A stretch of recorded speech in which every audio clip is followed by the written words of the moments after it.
Hi, thanks for watching. Okay, so in this video, I'd like to talk about something very important, which is the current crisis, the very serious crisis that's taking place right now between Israel and Hamas in Gaza, in the Gaza Strip region of Israel.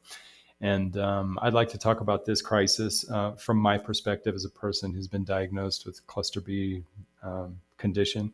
And basically, that just means, basically, I think that, in my life, I have had issues, real issues with getting along with people, integrating with people, conflict, getting into conflict with people and handling my behavior. My behavior includes the way I think about myself, the way I think about others. Okay. I look at that as behavior. I still struggle with it. So I have good days and bad days. And from that perspective, I'd like to take a critical look at what's happening in Israel and what I see as sort of like the prognosis, what we can expect basically in that part of the world. I'm going to go ahead and start by saying I don't think the prognosis looks very good. Okay, and so I don't see at this point, okay, much reason to have a lot of hope for any real improvement, or let's say the fantasy of having, like, say, peace in that part of the Middle East. I don't see that as looking very likely, let's say, in the near term. Um, but let's leave that aside. Basically, I just like to take a critical look at what's going on and just give my perspective as somebody who myself has struggled in my lifetime with getting along with people, with conflict, and basically with basic behavior, including how I think, how I view myself with respect to other people, and how I view other people. Okay, that is part of my behavior as well as my actual behavior. Okay. So basically, for anybody who thinks that I may be, let's say, approaching some kind of anti-Semitism or a bad attitude towards Middle Eastern people, um, let's be careful here. I don't want to get into belittling anybody. Okay, let's be very careful. So critical, I want to be critical. Okay, but critical can mean two things. Okay, critical could mean I want to take a critical look at something. And what do I mean by critical? Critical can mean two things. Critical could mean belittling, okay, but critical can also just mean taking a very careful look at something where you want to be super careful because there's a lot at stake. Okay, so for example, if I'm having a problem with my car, and I'm really concerned about it, I might take a very critical look at the engine and everything around the engine. And when I say critical in that sense, it just means I want to be very careful in how I'm looking at it, because there's a lot at stake. And I think basically that's the way I want to describe critical, with having a very neutral look, and basically, assessing the matter as I see it, basically, without trying to, let's say, sugarcoat it. Okay, that's one way of looking at critical, and that's not that's not critical in the sense of wanting to belittle or trying to belittle anybody. Okay, because in the end, these are all human beings, and we are all human beings. Okay, but as human beings, and I'm the first to admit, sometimes, let's be honest, part of being human is sometimes having difficulty getting along with people. That's part of being human. Part of being human is sometimes having difficulty with conflict or having a tendency to get into conflict. And then the other thing is how we manage conflict and also how we manage our attitudes and basic behavior, where I look at attitudes as part of behavior, but all those things are part of being human. And people, let's say people have experience with cluster B conditions. Some of us really, really know a little bit about that, or we've at least been there, So basically, how do I look at, let's say, the basic history of Israel and Palestine and Hamas, just leading up to what's happened? Okay, well, okay, here's my critical assessment. Okay, this is not belittling, it's critical. Okay, I am sympathetic. I am sympathetic to, let's say, the Jewish people. Now, when I say the Jewish people, okay, let's be very careful. Okay, in some ways, those of us who are not part of the Jewish community, okay, those of us who are not part of the Jewish community probably don't really know really who Jewish people are, in the sense that the let's say the body or the population of Jewish people is largely represented by sort of the high profile organisms and agencies that sort of represent the people. Okay, so you don't really get to see the people themselves. Okay, you see the high profile people. Okay, so high profile Jewish people are, let's say, more on the activist side, who have opinions, who are like influencers. Okay, and people who tend to be more active and activists, they're not going to be the same as just the average invisible anonymous people. So in a sense, we'll never really know the Jewish people unless we are actually, let's say, part of their community, or we have like a lot of interactions with their community. Okay, so in other words, I think I got to be really careful, because from, let's say, a distance, okay, when we talk about the Jewish people, what we're really talking about is their representatives, people like Benjamin Netanyahu, people like the military leaders, people like, let's just say, political leaders, people who have a voice, people with opinions, people that are like on the level of influencers, like people like Ben Shapiro, let's say. And so, you know, you have to always try to remember that the people who are speaking for a people, okay, the people who are, let's say, leading or are in leadership, okay, that does not always necessarily represent the mainstream. Okay, so you got to be real careful. It may represent maybe even a slight majority, but even then, even if it represents the majority in terms of just basic attitudes, okay, it's still not the same thing as talking and dealing with just the people themselves. Okay, so let's be very careful. And I think as we deal with like countries like Iran and, let's say, groups like Hamas and let's say, when you say something like the Jewish people, basically, you're really referring to, I think, what we hear from the leaders and the influencers. So let's just be careful that we're not really, never can we really say we're talking about a people, because in the end we're just talking about their spokespersons, basically their spokespersons, their influencers, and their leaders, basically. So that said, I am sympathetic to the Jewish people in the sense that they have had a difficult history, okay, because they have not established themselves in their diaspora. Okay, the diaspora is basically all the history from, let's say, 2,000 years ago to the present, where basically they've been dispersed through different parts of Europe and Russia, basically, or let's say the kind of the Russian, sort of the Eastern European, Western European. They've sort of been dispersed, okay, and basically have never established their own territory, okay, so that they've had to live sort of as guests in other countries. And just by the nature of their culture, which is true, Jewish people, the Jewish people as we know them, okay, have chosen, or they've just had their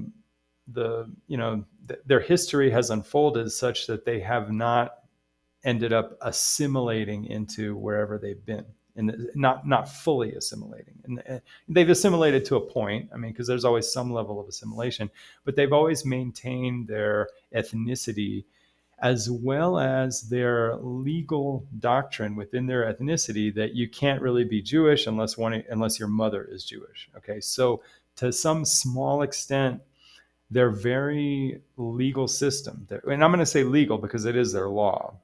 It's their norms. It's their norms, their cultural norms, basically dictate that you can't really be Jewish, barring the exception of being a convert. Okay, because you can convert, but generally speaking, you can't be Jewish unless your mother is Jewish. So that mechanism is a way of sort of restricting the ethnicity, it sort of tends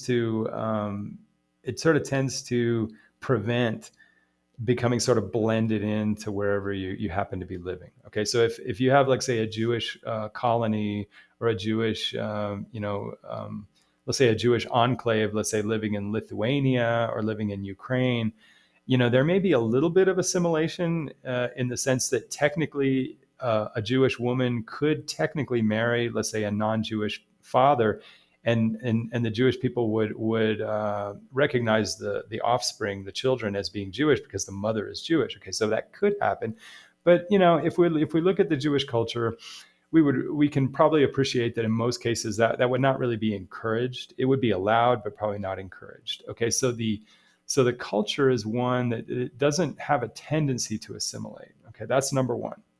And that's pretty persistent, and I don't think any Jewish people would accuse me of being anti-Semitic just because I'm observing that. I think they would agree with that. Okay, and it's just the fact, and there may be other subcultures out there. I don't know, I'm not a super expert, but I think when I've looked at people that I've known who are Chinese American, there may be a little bit of a tendency in a lot of families, to sort of hope and, kind of hold out the hope or a light expectation that maybe you might marry a Chinese person, or if you have children, they might marry another Chinese person. Maybe it's a strong or soft expectation depending on the family, or maybe it's just that there may even just be a natural tendency that people of a certain ethnicity, have a little bit of a tendency to, let's say, marry and have children within their ethnicity. Some ethnicities more or less, but we can see that in other groups.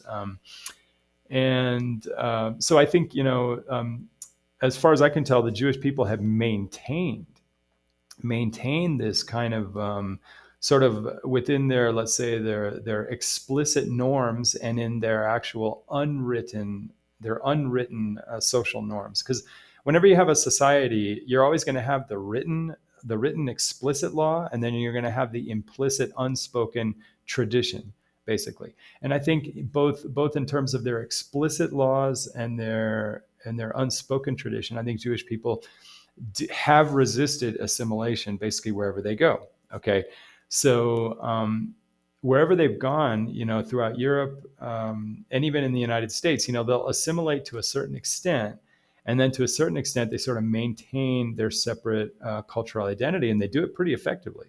Yes, there are marriages, outside the ethnicity, but it tends to be the tendency would be that it's okay for a woman to marry outside, although not encouraged maybe, but that, let's say, if a Jewish male marries outside, oh, you can do it, and your children may become Jewish. I mean, but it's not, legally, it's the mother that sort of governs the mother is allowed to marry outside. So basically, there is some restriction on assimilation, and for whatever reason, Jewish people have sort of maintained their separate identity. Okay, that's and I think if we really look at it, who knows? Maybe Irish Americans, maybe Italian Americans, maybe there is a tendency, so it's not exclusive to Jewish people. Okay, but for whatever reason, throughout their diaspora experience, the Jewish people have not established, let's say, like a territory in Europe that is exclusively theirs. Okay,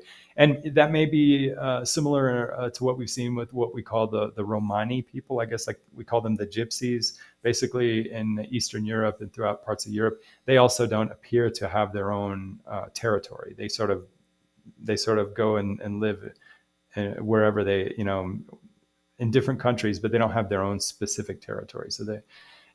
So similar to the Jewish people, there are groups of people who have, through history, lived in different areas, but haven't established their own territory. So I understand that, if you are a minority who is not assimilating, okay, and you're living, let's say, in Lithuania, Ukraine, Poland, Germany, whatever, and if through history, you're sort of maintaining your identity separate, and what is probably inevitable, which is you're going to have, let's say, as a minority who doesn't fully assimilate, you're going to have probably, you're going to have disadvantages. Okay, and Jewish people have, had disadvantages, have been not well treated, and at times have been terribly treated. Okay, whether then you can argue, have the Jewish people ever done anything where they sort of provoke it, and, frankly, it really doesn't matter whether they have or haven't.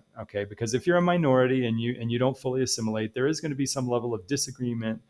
They're going to have different ways of, acting, or different ways of thinking. And they may, even as Jewish people, they may even in some ways be critical of the majority wherever they're living. Maybe they have been, I don't know, but the fact is that, just being non-assimilating, okay, and, maybe having some variance with regard to the culture that you're living in, of the country you're living in, there may be effectively some conflict, in ideology, in outlook, in personality, where you could argue that could, in a sense, sort of, kind of provoke, you might say, hostilities from let's say the host people, if you want to call it that.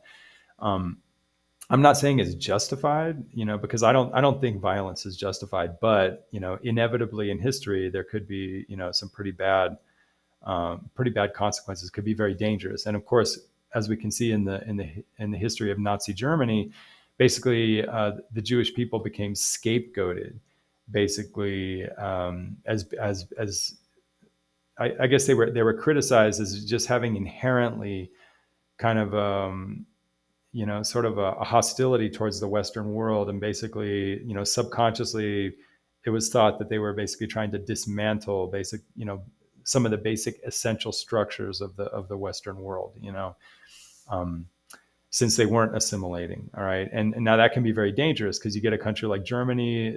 Germany, they had already lost a war after World War One.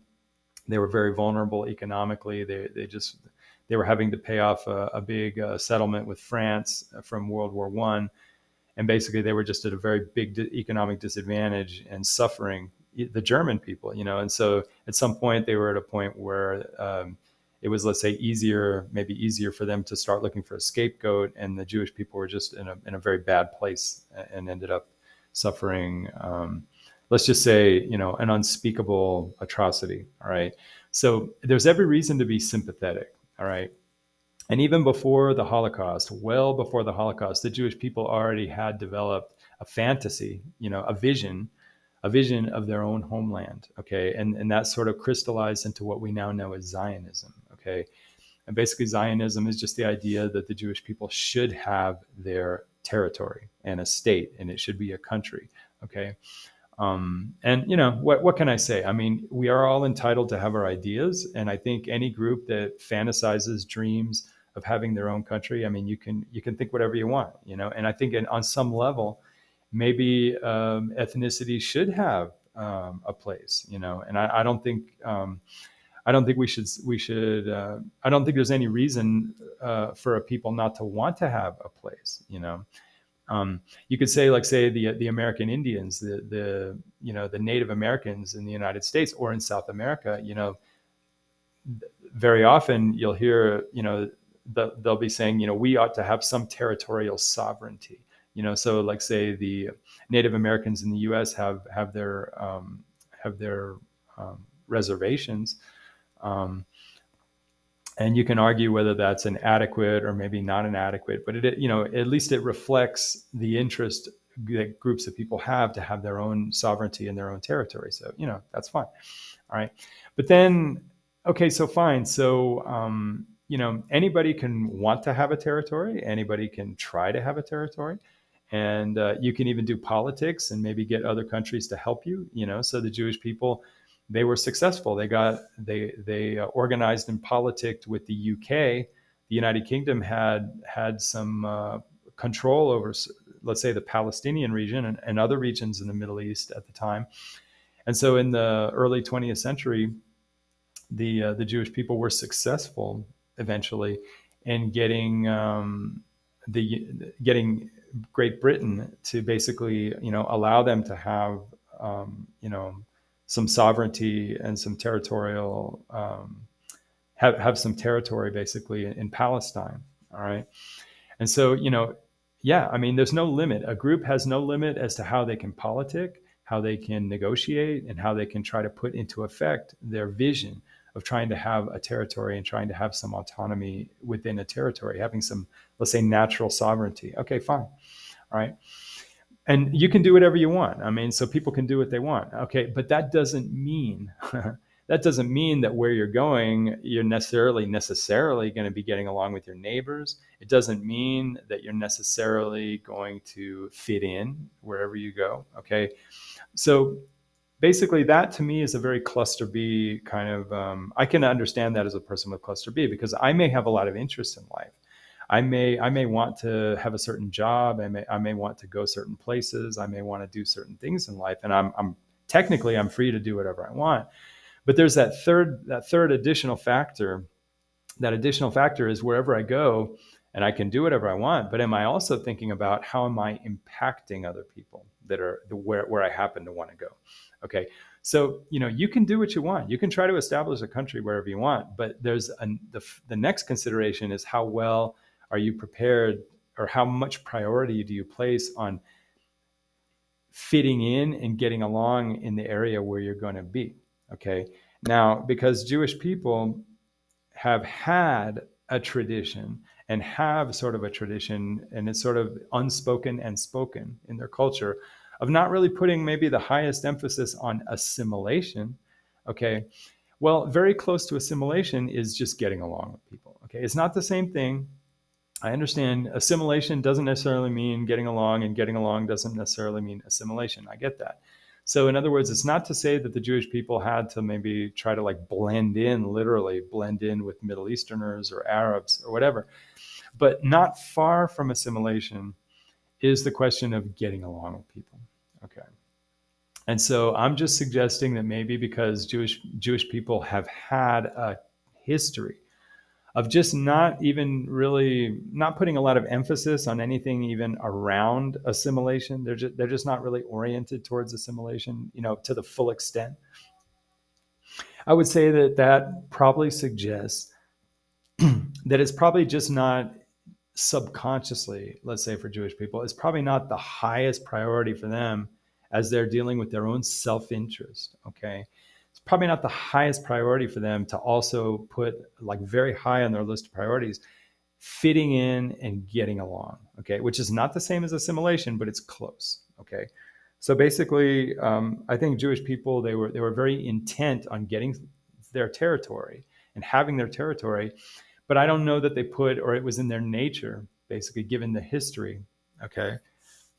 I don't think it was necessarily in their nature to put the highest priority also on not just having a territory, but also, let's say, putting a heavy emphasis on getting along and fitting in while not assimilating. Okay. So basically, they would maintain their separate Jewish identity, but they could still theoretically put a very high priority, a critical priority, on getting along with people around them, having a good attitude about people around them, okay, and basically fitting in, as best they could, and knowing that that's critical to their security, okay. And believe me, you don't have to agree with me, okay, or you don't have to maybe even think about it. But if you want to, let's say, just have a country, if I want to carve out a little part of Mexico, let's say I want to carve out, like, say, like a quarter of Sinaloa, Mexico, okay, and I want to establish my subculture there, and the Mormons, to some extent, the Mormons have established some little territory, not territory, but they've established little colonies in Mexico, and they've had various, successes and failures doing that. But let's say if I had a whole culture, let's say of, millions of people, and I want to go ahead and establish, like, say, like a little pocket in Mexico, the fact is I can do it if I want to. I mean, logistically anything's possible, but how high of a priority am I going to place on, I have to really get along with the people around me, and I have to really put a high priority on respecting them, and having a good attitude towards them, and understanding that part of my security in my project to have, let's say a territory, okay, is it will be very critically important for me to really get along with the people that are around me, okay, if I'm going to have that territory. Because if I don't succeed at that, there will be security problems. There will be potentially, chronic warfare if that's the case. Okay. And so I'm just suggesting, looking at, getting into where we are today, this is just the history. I'm suggesting that maybe I'm wrong. If I'm wrong, please put a comment, educate me. But from what I can tell, I think that the Jewish people have, and again, when I say the Jewish people, I'm speaking of leadership.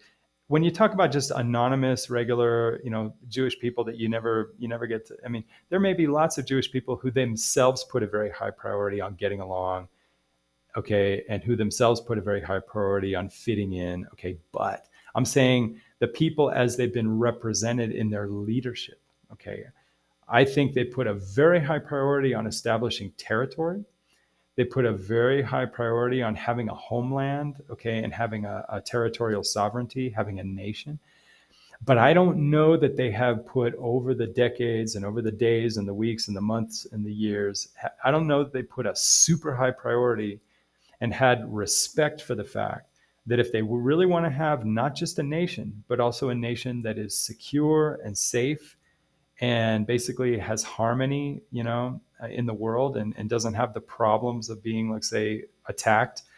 And let's say a repeat of what they've suffered in Europe, which is always having, let's say, a lot of hatred towards them. Okay. That if they wanted not only to have their homeland, but to have a homeland where they wouldn't have the problem of anti-Semitism, where they wouldn't have the problem of people not liking them. Okay. That they would put a super high priority that not only do we have to have this territory, okay, but it's critical that we at least try to really appreciate the Arab people, to really get along with them, okay, even if we don't agree with them, okay, and just to try to fit into the territory with the best efforts at high priority, okay. And I would say that, that we're not talking about individual Jews, because we don't know, I don't know all the individual cases, but I'm saying the way they've been represented in leadership, the way they have effectively, executed their plan to have territory. I would say they haven't put the highest priority on fitting in and getting along in the region. They put the highest priority on just having their territory and establishing their territory. Okay. So I think that from a cluster B perspective, I think it is a little bit analogous to having a personality disorder, where you're so absorbed in your own self-interest, okay, and your own concerns, and some of them may be very valid concerns, but you're also not adding to your considerations, okay, the additional consideration of wherever I want to go and do what I need to do, okay. Is it also important for me to get along and fit in where I'm going, okay, and sort of not assimilate, but at least get along well and have good respect and appreciation for let's say the circumstances around me wherever I'm going, okay. And I would say that is usually the problem that people have with cluster B disorders. And I would say that in a sense, the official program of the Jewish people to have, let's say, their nation, okay, that Zionist program, has had kind of, I think, a cluster B problem, which is that there's just too much emphasis on the self-interest of just having what they want, but not also putting very high priority that to avoid the problems that they've had in the past, that they will need also to put that high priority on just getting along and fitting in, not necessarily assimilating, but getting along and fitting in. Okay. And I would say that may be the essential problem. So that, as we look at the specifics of what's happened with Hamas in the Gaza today, okay, this recent thing, I would just see this as just another chapter in just the chronic problem of wanting to establish your presence and wanting to establish your interests without also putting very high priority on getting along and appreciating the other people in the region. Okay, so that's just kind of my basic analysis. And, I could do another video talking specifically about Hamas. And of course, I'm not saying that Hamas is great. I mean, come on, give me a break. I mean, throughout all of the Middle East, I think there is a lot of cluster B attitude, where whether you're on the Israeli side or the Arab side, generally people are so focused on their own personal interest, and there seems to be a very low priority on also getting along with other people who may happen to coincide in your area, So I think the region is just sort of has a tendency towards major conflict, because I think all the actors, people from Iran, Hamas, and I'm saying the leadership, right? I'm not talking about just anonymous taxi drivers, because some of the most anonymous people might be the most non-cluster B out there, But I'm just saying from the position of leadership, whether we're talking about Iran or Saudi Arabia or, just whatever, I think there's a lot of cluster B dynamics going on, where there's just a heavy emphasis on self-interest and a very low emphasis on getting along and accommodating and sort of fitting in, basically. So, that's kind of my basic analysis. And I may do another video talking specifically about the Hamas and the actual crisis as it's unfolding right now in Gaza. But I just wanted to set that kind of historical background. Anyway, really appreciate that, and thanks for watching.